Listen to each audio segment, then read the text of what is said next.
Assalamualaikum warahmatullahi wabarakatuh. Di pertemuan kali ini, saya akan memberikan materi mengenai tabel, diagram, dan grafik, diagram batang, histogram, grafik poligon, grafik ogive, grafik garis, diagram pastel, diagram lambang, dan kurva. Berbicara mengenai berbagai hal yang saya sebutkan dari tabel hingga kurva, sebenarnya terkait ini nanti ada kaitannya dengan penelitian.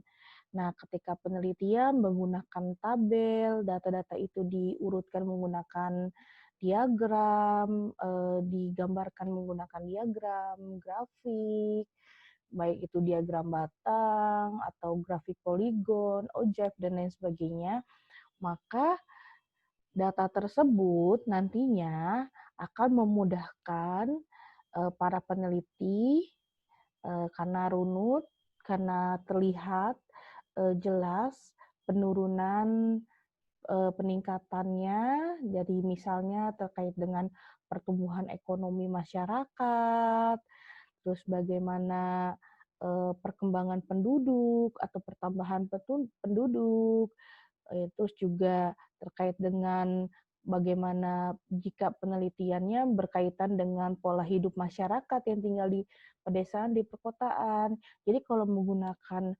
tabel, pakai diagram, pakai grafik, itu akan kelihatan jelas. Jadi data tersebut seperti hidup gitu ya. Jadi tidak hanya berupa data-data saja, tapi akan kelihatan peningkatannya atau penurunannya, apakah signifikan atau misalnya stagnan gitu ya, pertumbuhannya dan lain sebagainya. Nah, jadi dan ketika data tersebut juga disajikan, ini akan lebih menarik juga gitu ya, akan apa namanya, lebih variatif gitu ya, dibandingkan kalau misalnya data itu kita narasikan saja gitu ya. Jadi membuat si pembaca atau orang yang nantinya apa ya tertarik untuk melakukan penelitian yang serupa dengan kita, ketika melihat contoh penelitian yang serupa, misalnya penelitian kita menjadi rujukan, itu eh, apa namanya takut apa bukannya tidak terlalu paham gitu ya apa yang kita jelaskan gitu ya. Karena, tadi ya, data-data tadi hanya, sebatas dinarasikan saja, tetapi tidak dijelaskan dengan menggunakan, tabel, diagram, dan lain sebagainya. Nah, setelah itu juga selain menarik nanti tampilannya, data tersebut nantinya akan memberikan dampak yang berarti bagi perkembangan wilayah-wilayah tersebut pada masa-masa mendatang. Jadi bisa kita ukur gitu ya dengan grafik, dengan diagram, dan lain sebagainya. Nah, masyarakat ini memahami bagaimana pola hidup mereka dan para pengambil kebijakan atau pemangku kepentingan stakeholder lainnya dapat pula mengambil tindakan sesuai dengan bidang masing-masing. Data akan menjadi membosankan katanya kalau tidak dikemas secara apik dan menarik ya. Yang tadi sudah saya jelaskan. Jadi ketika nanti ada yang mau membaca atau meneliti hal yang serupa dengan penelitian kita, kalau misalnya datanya dinarasikan saja, bisa jadi, akan membosankan gitu ya, dibandingkan kalau misalnya menggunakan diagram, grafik, dan sebagainya. Jadi datanya itu hidup gitu ya, menarik juga gitu untuk dibaca. Terus dalam konteks yang demikian juga, peran penyajian data secara benar dan menarik ini sangat berarti. Data yang disajikan dalam bermacam cara dengan karakteristik data yang tersedia, banyak cara yang dapat digunakan dan dikembangkan, bisa menggunakan tabel, ada diagram batang, histogram, poligon, grafik, ogive, yang dimana masing-masing bentuk tersebut ini dikemukakan ya. Misalnya dengan contohnya terkait dengan tabel ya, dalam pembuatan tabel ini sangat bergantung pada jumlah variasi aspek data yang disajikan. Namun perlu diingat juga penyajian data dalam tabel hanya untuk memudahkan ya pembaca atau orang lain untuk memahami data tersebut sesuai dengan tujuan penyajian. Nah, oleh karena itu, bukan kompleksitas tabel yang diperlukan,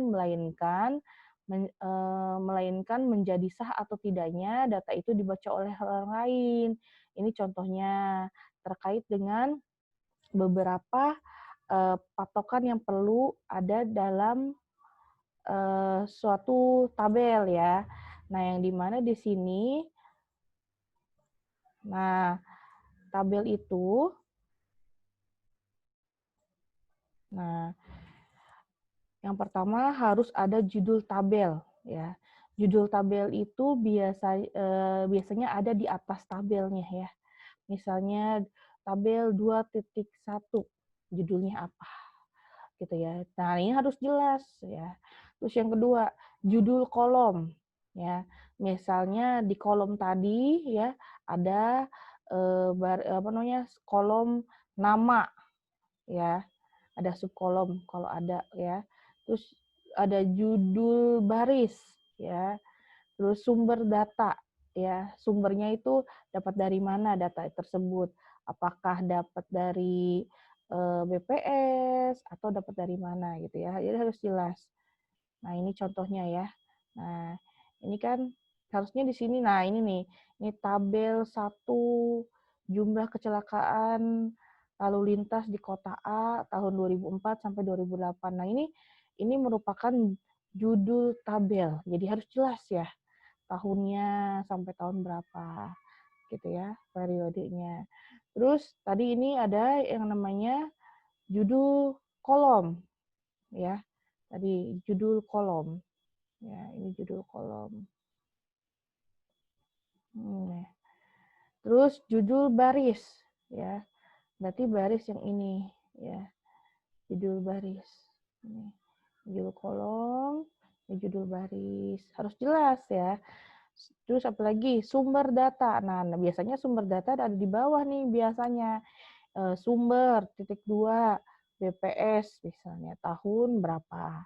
Kayak gitu. Jadi tabel itu harus jelas ya, yang terdiri dari tadi ya, ada 4 hal ya, yang perlu ada dalam suatu tabel.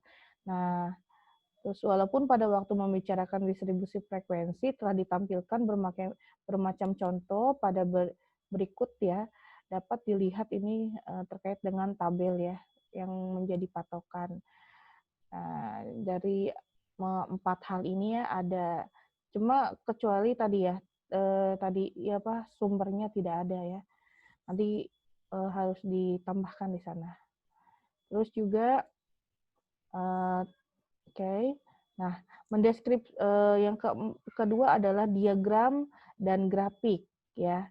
Mendeskripsikan data dalam bentuk diagram dan grafik akan sangat membantu peneliti dalam memvisualisasikan hasil penelitian dan menambah kepedulian orang lain terhadap hasil penelitiannya. Nah, yang pertama adalah diagram batang ya. Apabila hasil penelitian seseorang, data nominan atau data kategorikal sangat baik disajikan dalam bentuk diagram batang. Dalam penyusunannya, diagram batang ada beberapa hal yang perlu diperhatikan. Yang pertama adalah sumbu datar ya, X ya atau absis, dan sumbu tegaknya Y ya atau ordinat ya.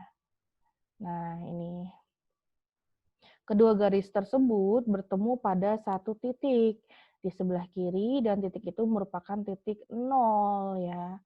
Nah, yang dimana yang keduanya adalah skala yang digunakan harus dimulai dari titik 0. Terus diagram batang juga ini harus dibuat secara vertikal dan dapat juga secara horizontal gitu ya. Jadi bisa bentuknya vertikal maupun horizontal. Terus perbandingan panjang garis X dan garis Y hendaknya berimbang, jadi sama panjang ya. Di samping itu, lebar garis masing-masing ya atau batang ya, lebar batangnya hendaknya sama atau satu dengan yang lainnya. Terus nama diagram dituliskan di bagian bawah agak ke tengah ya. Nah, terus dinyatakan dalam bahasa yang jelas. Ya. Terus tepat dan pendek.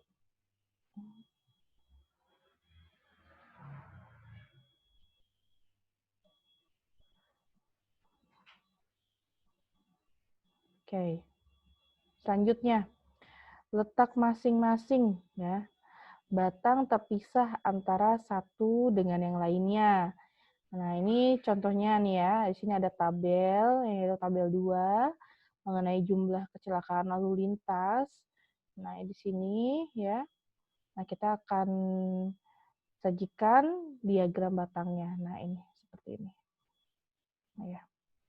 Ini sumbu Y, ini sumbu X.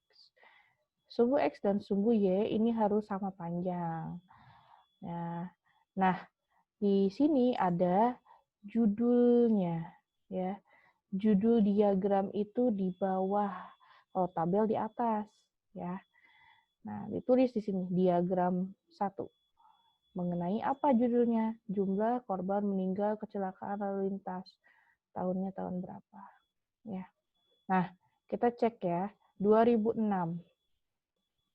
2006 ada 39 orang yang meninggal, 37 luka berat, dan 17 luka ringan. Kita lihat. 2006. Nah, nah 39, 37, 17. Ya.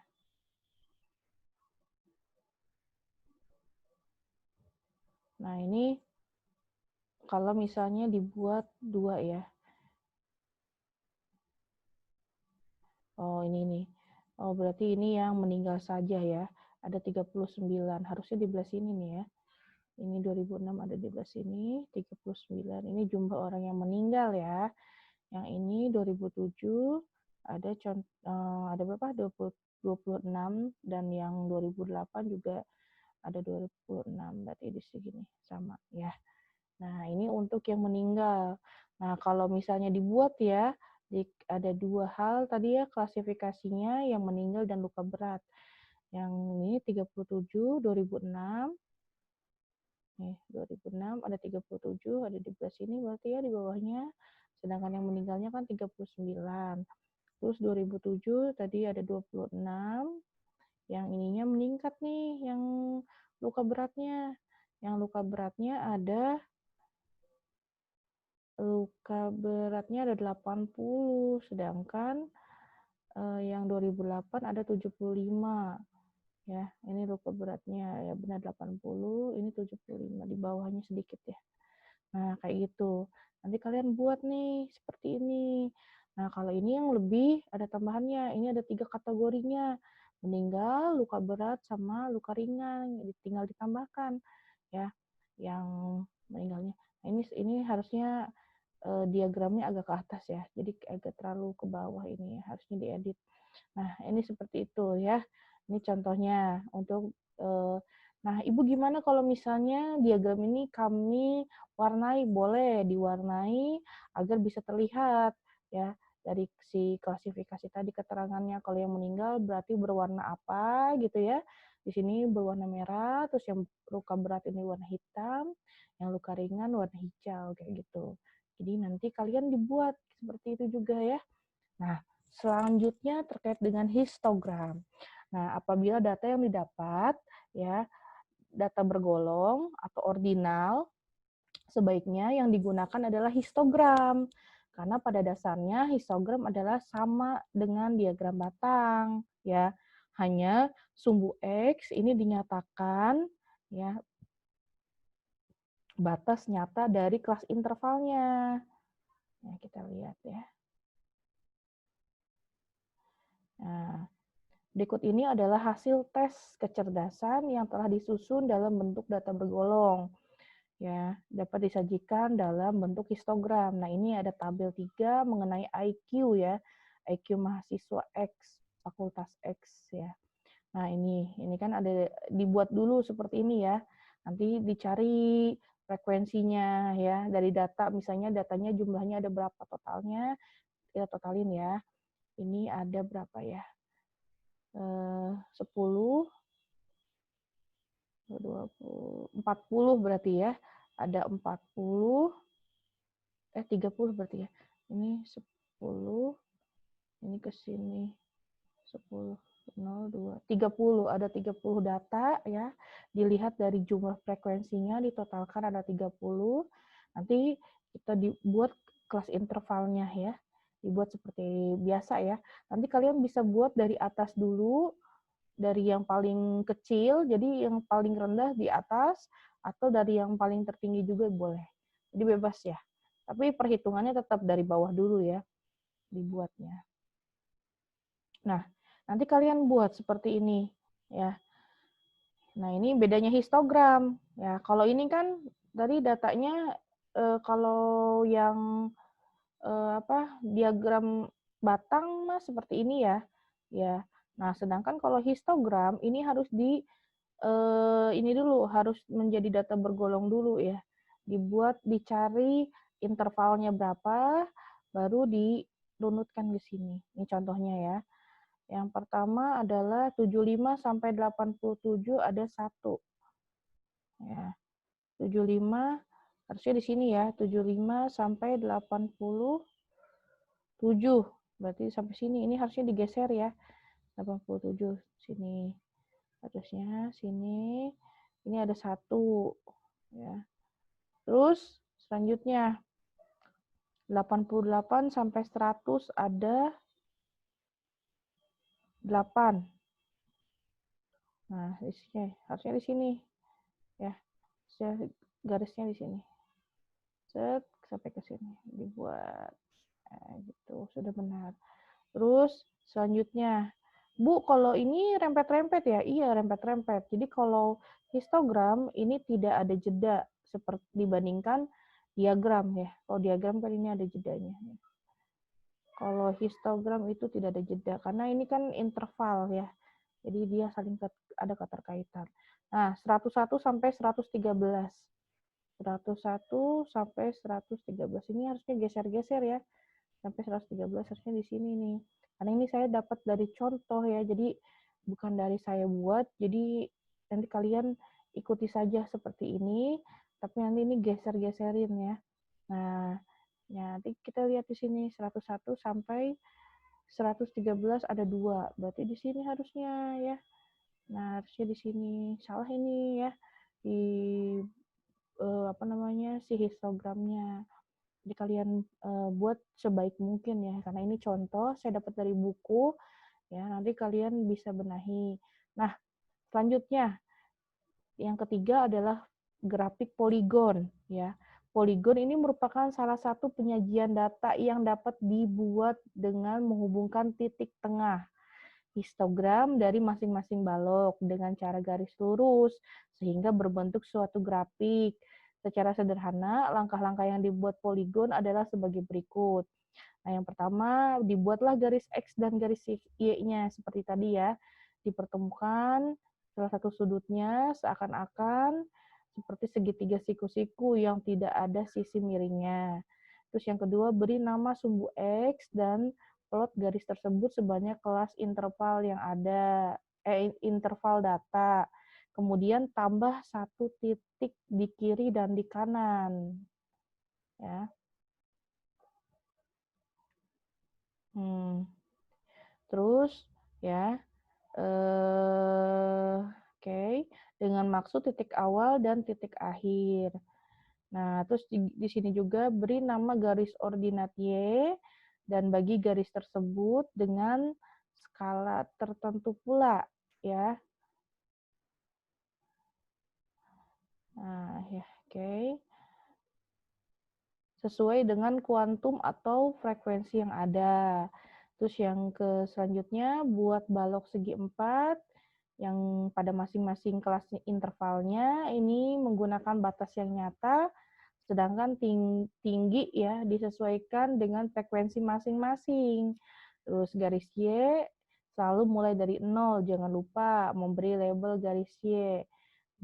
Terus yang selanjutnya dengan menggunakan penggaris cari titik temu nilai ya frekuensi dengan titik tengah atau midpoint masing-masing kelas interval. Yang selanjutnya hubungkan semua titik tengah yang didapat ya mulai dari titik awal ditambahan dan diakhiri pula dengan titik akhir yang telah ditentukan sebelumnya. Nah, seperti ini. Jadi, ini mirip seperti yang tadi ya. Nah, ini ya, yang histogram ya. Ya.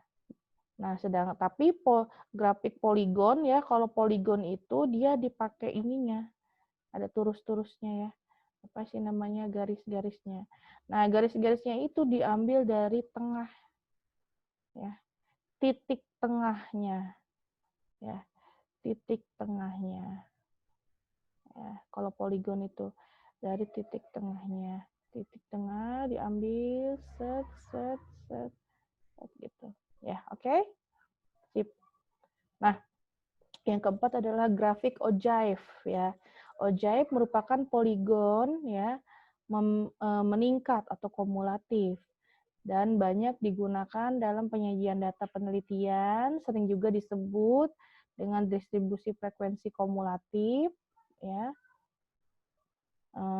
Terus juga yang divisualkan. Nah, ini berarti menggunakan titik tengah sumbu X dan sumbu vertikal adalah frekuensi kumulatif. Langkah-langkah menyusun objek ini secara sederhana, yang pertama adalah buat garis X ya, dan Y seperti biasa ya. Terus juga kedua garis tersebut disusun sehingga membentuk sudut siku-siku seperti tadi ya, sama ya. Pilih suatu patokan atau standar pada garis X untuk menempatkan titik-titik batas bawah nyata kelas interval. Ya. Selanjutnya, beri label atau nama sumbu X dan sumbu Y bagi sumbu Y dengan unit tertentu sesuai dengan kategori data yang akan disajikan. Plot 0 pada batas bawah nyata dari kategori pertama, kemudian pada batas nyata atas dari tiap kelas atau kategori. Terus yang selanjutnya hubungkan semua titik yang didapat dengan garis lurus dan titik yang terakhir adalah sama dengan N atau 100% kalau menggunakan presentase. Terus selanjutnya perhatikan objek berikut ya. Yang dimana di sini data yang digunakan adalah sama ya. Dengan data yang tadi yang sebelumnya dalam menyusun histogram. Nah, ini contohnya ya. Oke. Ya.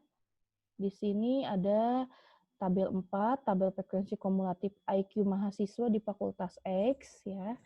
Nah, kan nanti ada data tuh ya, jumlah datanya ada berapa ya, ada 30 ya, jumlah datanya N-nya ada 30. Nanti kita cari titik tengahnya. Titik tengahnya dapat dari mana, Bu, perhitungannya? Perhitungannya dapat dari 75 ditambah 87 dibagi 2. Coba kita hitung ya, benar atau tidak?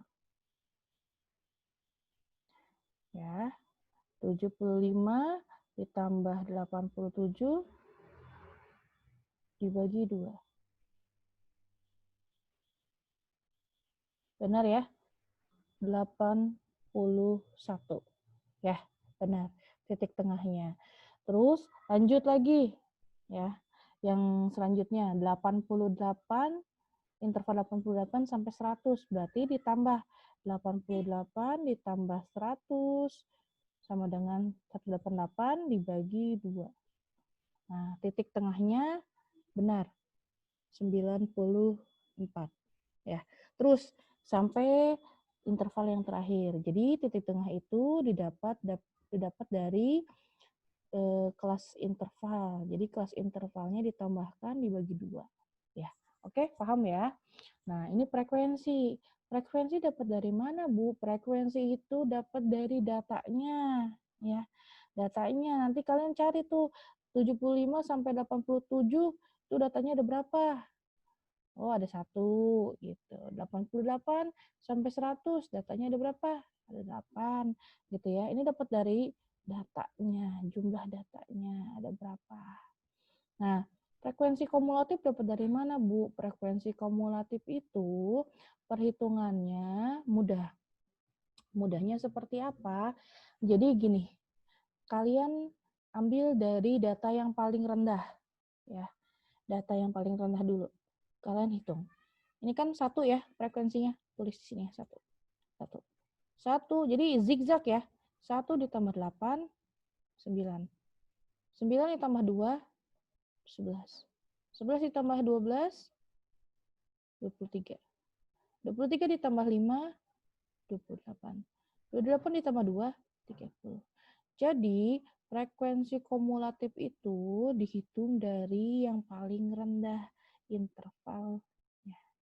Oke? Ngerti kan? Oke, selanjutnya ya. Nah, ini jadi bedanya ojive ya. Ini tuh dia tidak menggunakan seperti tadi poligon.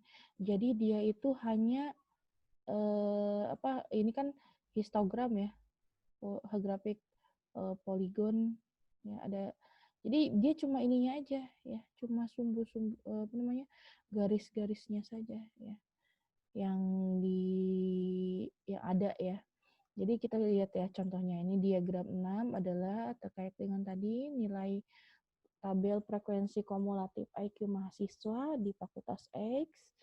Terus kita cari ya. Yang pertama 81 dari yang rendah dulu aja ya. Ini 75 sampai 87 intervalnya, titik tengahnya 81. Kita cari di sini. Oh, ini 81.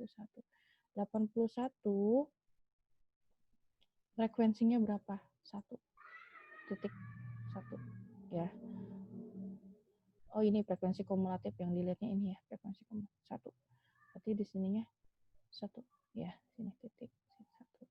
Terus selanjutnya titik tengahnya langsung aja ya, titik 88 sampai 100 ya intervalnya. Titik tengahnya 94, frekuensi kumulatifnya 9. Berarti sininya 94 ya. Ya. Frekuensi dari tadi ya, sini sampai sini titik tengahnya 94 ya. Ininya nilainya 9. Harusnya di sini ya titiknya 9. Gitu ya. Terus lanjut lagi ya. Kayak tadi ya. Cari 101 sampai 113, titik tengahnya 107. Kita lanjutin. 101 sampai 113, titik tengahnya 107. Berarti di sini titik tengahnya 107. Terus cari ininya berapa? 11 frekuensi kumulatifnya. 11 di mana? 11 di sini. Titik. Nah, ya. Ntar set garis. Harus ini garisnya agak ke atas ya. Bukan di sini nih, salah nih, harusnya garisnya set gitu ya. Tapi karena ini saya dapat contoh ya, jadi nggak bisa saya edit ini ya, ininya. Oke, nah lanjut terus sampai ke interval terakhir ya. Jadi bedanya tadi histogram poligon dengan ogive ya. Ya, bedanya kalau ini ada histogramnya ada apa namanya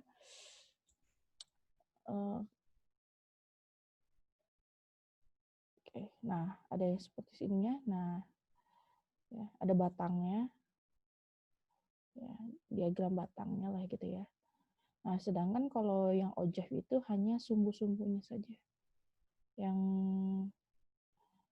dibuat gitu ya. Nah gini, set ke atas ya.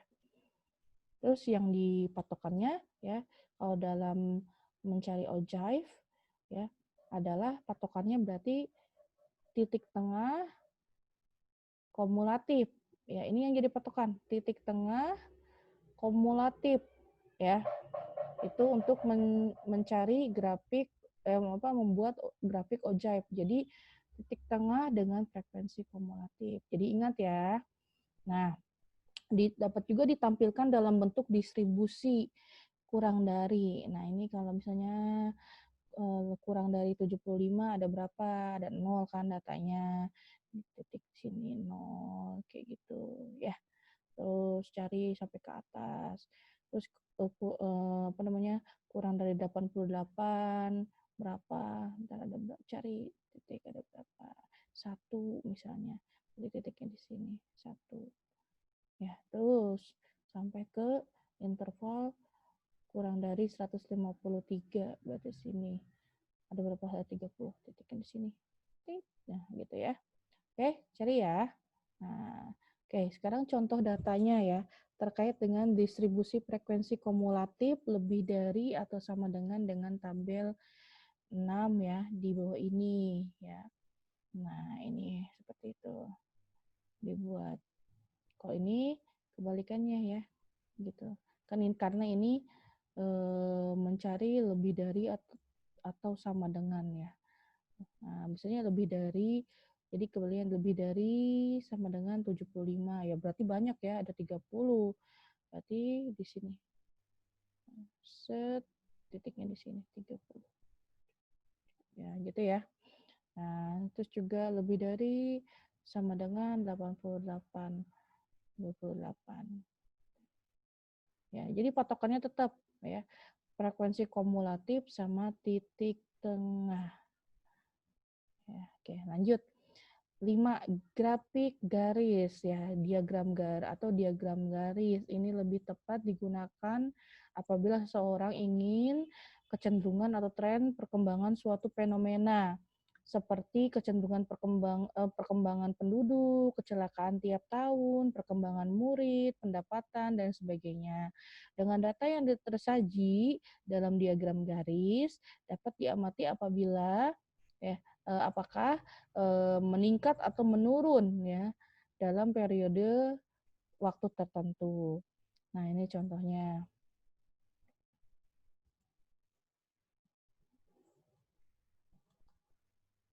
Nah, ini ada jumlah frekuensi kecelakaan lalu lintas tahun 2004 sampai 2008 masih dengan data yang sebelumnya ya. Ini tabel 7 ya. Jumlah kecelakaan lalu lintas di kota X tahun 2004 sampai 2008. Ini datanya ya. Ya, datanya jumlah kejadiannya. Terus nanti dibuat ya, dibuat diagram garisnya ya. Nah, seperti tadi ya. 2004 ada berapa? 2004 jumlah kejadiannya ada 18 titik. Nah, jadi perbedaannya kalau diagram garis ya atau grafik garis ini dengan ojive, kalau ojive itu patokannya tadi frekuensi kumulatif dengan titik tengah. Sedangkan kalau grafik garis ini mah langsung aja dari datanya, jumlah kejadiannya ya, jumlah datanya, frekuensinya ya yang diambil ya. Frekuensinya ada berapa? Ada 14 atau misalnya datanya N-nya ada berapa? Ada 14 tahun 2004. Tulis aja sih ya, cari 14. Ya. Ini jumlah kejadian ya yang sumbu Y-nya, sumbu X-nya ini tahunnya ya. Tahun kejadian kecelakaannya. 2005 ada berapa? 21. Titiknya di sini 21. 2006 ada berapa? 61. Titiknya di sini. Gitu kan ya. 2007 ada berapa? 121. Di sini titiknya sini. 2008 ada berapa? 145 titik. Langsung garisin. Nah, gitu ya. Jadi udah gitu ya. Jadi kalau grafik garis ini lebih mudah dibandingkan ojive ya. Jadi ini mah langsung aja ya. Lihat dari si datanya aja ada berapa. Jadi nggak perlu cari titik tengah gitu ya. Ataupun cari frekuensi kumulatifnya ya. Nah, yang keenam adalah diagram irisan atau pastel atau pie chart ya. Penyajian data dalam bentuk lain adalah diagram pastel. Bentuk ini sering digunakan ya. Diagram digunakan untuk menggambarkan jumlah penduduk suatu wilayah serta sektor lapangan pekerjaan ya yang ditempatinya. yang dimana di sini berhubungan dengan penampilan data dalam bentuk satu lingkaran, jumlah frekuensi masing-masing kelompok hendaklah dirubah menjadi persen, ya, agar lebih mudah gitu ya. Oleh karena itu, grafik pastel atau lingkaran adalah grafik yang disusun berdasarkan distribusi relatif, katanya ya. Jadi patokannya adalah distribusi relatif. Kita lihat ya. Nah, ini ada tabel 8 mengenai jenis lapangan usaha di kota X tahun 2008. Ini ada tabelnya ya. Ada pertanian, industri, ada jasa, jumlahnya sekian ya. Nih, nanti kita buat persenannya. Ini dapat dari mana persenannya, Bu? Persenannya itu dapat dari mana? Dihitung misalnya terkait dengan pertanian. Jumlah pertanian dibagi jumlah total dikali 100%. Nanti hasilnya 57. Kita hitung ya untuk memastikan benar atau tidaknya. 90.030 ya dikali 158 iya benar. Bentar. 90.030 dibagi 158.475 oke, dikali 100%. Nah, ya, jadi hitungannya seperti ini. Benar. Jadi isinya nilainya 0,56 ya, 0,56. Sini. Ya, hitungannya ya. Jadi dibulatkan jadi 57 ya. Nah, coba ya kita hitung lagi. Ya. Oke. Oke. Jadi hitungannya tadi ya, 90.030 ini dibagi dulu 158.475 ya. Ya, dikali 100. Ya, dikali 100. Jadi hasilnya benar ya. 56,81 sekian ya. Jadi dibulatkan saja jadi 57% ya. Terus juga sama nanti yang jumlah industri. Jumlah industri berarti 46.083 dikali dibagi dulu ya, dibagi 158.475 ya, dikali 100. Benar, isinya adalah 29,07 sekian. Nanti kita bulatkan saja jadi 29 ya, karena 0 kan, 07 berarti di bawah pembulatan di bawah 0,5 ya. Oke, sip. Sekarang yang terakhir jasa 22.362 dibagi 158.475 ya dikali 100. Benar. Ya, 14,11. Jadi kita bulatkan saja pembulatan ke bawah ya. 14%. Oke. Nah, data jumlah penduduk menurut lapangan usaha kemudian dirubah menjadi persen ya tadi ya. Saya udah jelaskan. Terus juga ya. Oke. Saya ulangi lagi, maaf. Oke. Data tersebut nantinya ya bisa diketahui persentase jumlah penduduk menurut lapangan usahanya ada berapa ya.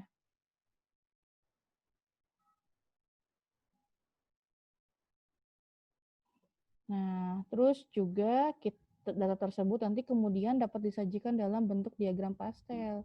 Nih ya, contohnya.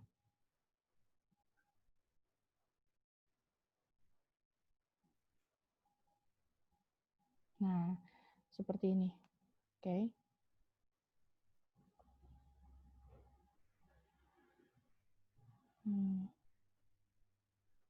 Nah, bisa dilihat ya.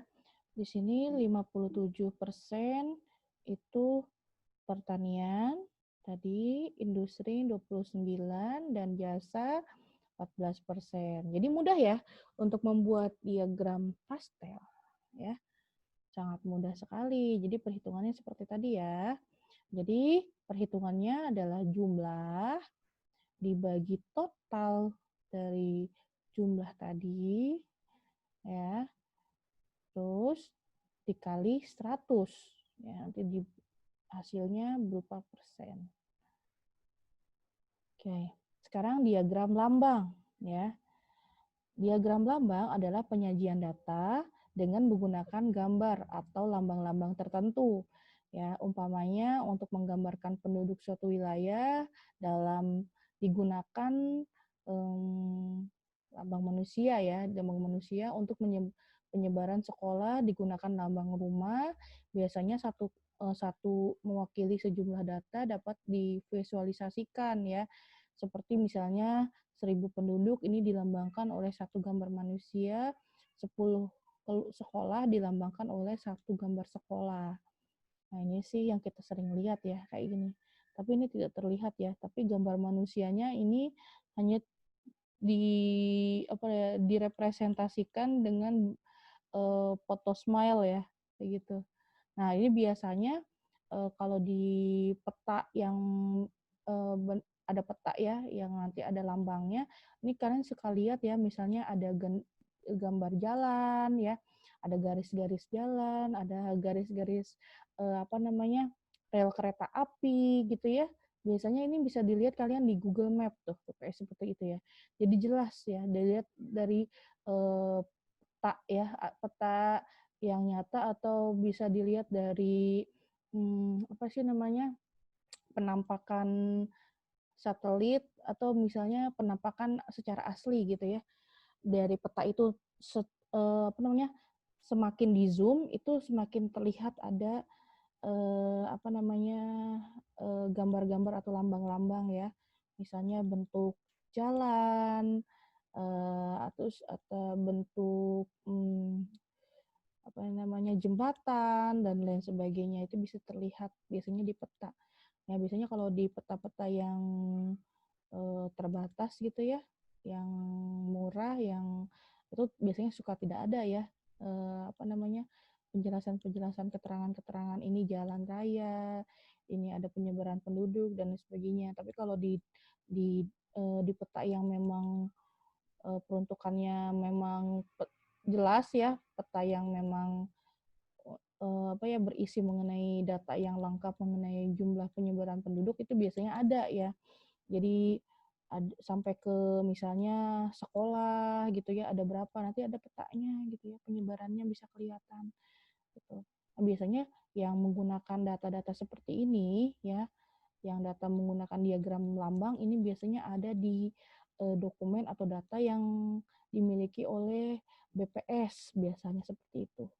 Ini lebih lengkap ya gitu. Nah, ini kurva ya. Kedelapan, apabila poligon diperhalus sudut-sudut yang terhubung, ini akan menjadi kurva, yang dimana kurva ini dibedakan menjadi dua bentuk, yaitu kurva asimetris dan kurva simetris. Apabila kedua sisi kiri dan kanan dilipat di tengah, maka lipatan-lipatan itu akan saling menutupi ya secara utuh, sehingga lipatan sebelah kiri akan menutupi lipatan bagian kanan, kayak gitu ya. Dan sebaliknya ya, yang dimana di sini kurva asimetris ini tidak demikian ya adanya kalau yang asimetris. Kenapa? Karena kurva asimetris ya ini sering juga disebut dengan kurva juling, baik itu juling ke kiri maupun juling ke kanan. Ini contohnya ya. Nanti saya lihatkan. Nah, oke. Nah, seperti ini ya. Nanti kita jelasin ya. Nah, ada beberapa bentuk kurva simetris. Ada kurva normal, lepokurtik, mesokurtik, bikurtik, dan retikular. Nah, kurva normal ini tergantung pada dua parameter ya, yaitu rata-rata hitung populasi dan simpangan baku populasi. Kalau dalam sampel ada rata-rata atau simpangan baku, beberapa karakter kurva normal, ya. Yang pertama belahan kiri dan belahan kanannya, ya. Ini titik tengahnya simetris, jadi sama besar, ya. Nah, terus sedangkan kalau misalnya yang kedua, luas daerah di atas sumber data sama dengan 1. Terus yang ketiga, grafik selalu di atas sumbu X, ya.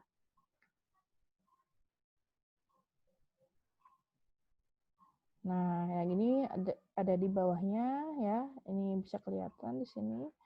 Ini dalam pencarian mean, median, mode, ya, atau mode. Nah, kurva leptokurtik ini apa sih? Leptokurtik itu adalah suatu kurva yang berbentuk bel langsing, sedangkan kurva mesokurtik kurva yang berbentuk bel sedang. Kita lihat ya, ini bel langsing, ya, ini mesokurtik bel sedang, ya. Nah, kalau kurva pleikurtik adalah kurva simetris yang berbentuk bel gemuk. Ini bel gemuk. Nah, kalau yang kurva rectangular ini adalah kurva berbentuk segi 4, ya, yang masing-masing dapat diamati pada gambar. Nah, ini lebih ke trapesium, ya. Trapesium. Nah, gitu. Nah, kalau ini yang tadi ya, yang juling kanan, juling kiri, ya. Nah, ini yang asimetris. Kayak gimana, Bu? Contohnya ini. Nih, ya. Ini kurva juling kiri atau negatif. Kalau ini kurva juling kanan atau positif. Gitu. Ya. Nanti kita akan belajar lah ya terkait dengan hal ini. Oke. Terima kasih untuk pertemuan hari ini. Nanti untuk pertanyaan, ya, kalian bisa diskusikan lewat grup WA. Mohon maaf jika ada banyak kekurangan. Kalau ada yang tidak dipahami boleh ditanyakan lah. Jangan hanya diam saja. Karena kita kalau nanti kalian tidak bertanya, nggak paham, nanti kalian akan kesulitan sendiri, ya. Oke, terima kasih. Wassalamualaikum warahmatullahi wabarakatuh.